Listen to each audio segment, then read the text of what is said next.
पतञ्जलिका योग सूत्रहरू रोग लागेपछिको उपचार होइन सभाध्यक्ष महोदय, रोग नै लाग्न नदिने र दुर्बलता हटाउने एउटा अचूक उपाय हो। कैयौं वर्षपछि उन्ने सूर्य ग्रहण र चन्द्र ग्रहण हाम्रो पात्रमा कैयौं वर्ष अगाडि उल्लेखित छन्। ती कुनै वैज्ञानिक खोज र अनुसन्धानको उपज होइन, ती त हाम्रो सनातन संस्कृति र हाम्रो धर्मको उपज हो। यो कुरा आज सबैले मनन गर्न जरुरी छ। कतिपय अवस्थामा धर्मलाई सही व्याख्या गर्न नजान्दा हाम्रो उपनिवेदमा लेखिएका कुराहरूलाई तथ्याङ्कित रूपले परिमार्जन गर्न नसक्दा आज हाम्रो धर्मको गलत व्याख्या भइरहेको छ। सनातन संस्कृति कुनै पनि रूपमा विवादित छैन, न त लैङ्गिक रूपमा विवादित छ, न त जातीय रूपमा विवादित छ। यत्र नार्यस्तु पूज्यते तत्र रमन्ते देवता, अर्थात् जहाँ नारीको पूजा हुन्छ त्यहाँ देवता रमाउनुहुन्छ। सर्वे भवन्तु सुखिनः सर्वे सन्तु निरामया सर्वे भद्राणि पश्यन्तु मा कस्यचित् दुःख भाग भवेत्। अर्थात् सनातन संस्कृति सबै मानिसको अधीनमा छ। यो सबैको हित जित र विश्वासको पात्र बन्दै आज संस्कार संस्कृति रीति थिति गुण व्यवहारमा आधारित एक लोकप्रिय संस्कृति बन्दै आइरहेको छ।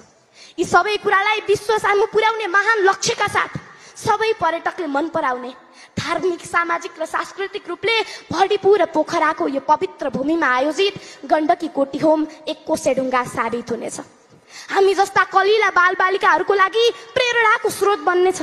उपस्थित सम्पूर्ण भक्तजनहरूको मनको पीडाको भारी बिसाउने चौतारी बन्नेछ।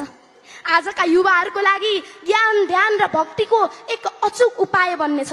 विश्व मानचित्रमा हाम्रो उपस्थिति दरिलो बनाउन यसले अहम भूमिका खेल्नेछ। आदरणीय सर्वजनहरू, धर्म आडम्बर होइन, आचरण हो, सद्व्यवहार हो, सद्विचार हो, चिन्तन हो, मनन हो, ध्यान हो, सोच हो। अपराधीलाई पनि क्षमा दिन सक्नु धर्म हो। सङ्कटमा पनि धैर्य राख्न सक्नु धर्म हो। अनियन्त्रित इच्छा शक्तिलाई नियन्त्रणमा राख्न सक्नु धर्म हो। दिनदिनौदिन शारीरिक र मानसिक रूपमा शुद्धिकरण हुँदै जानु धर्म हो।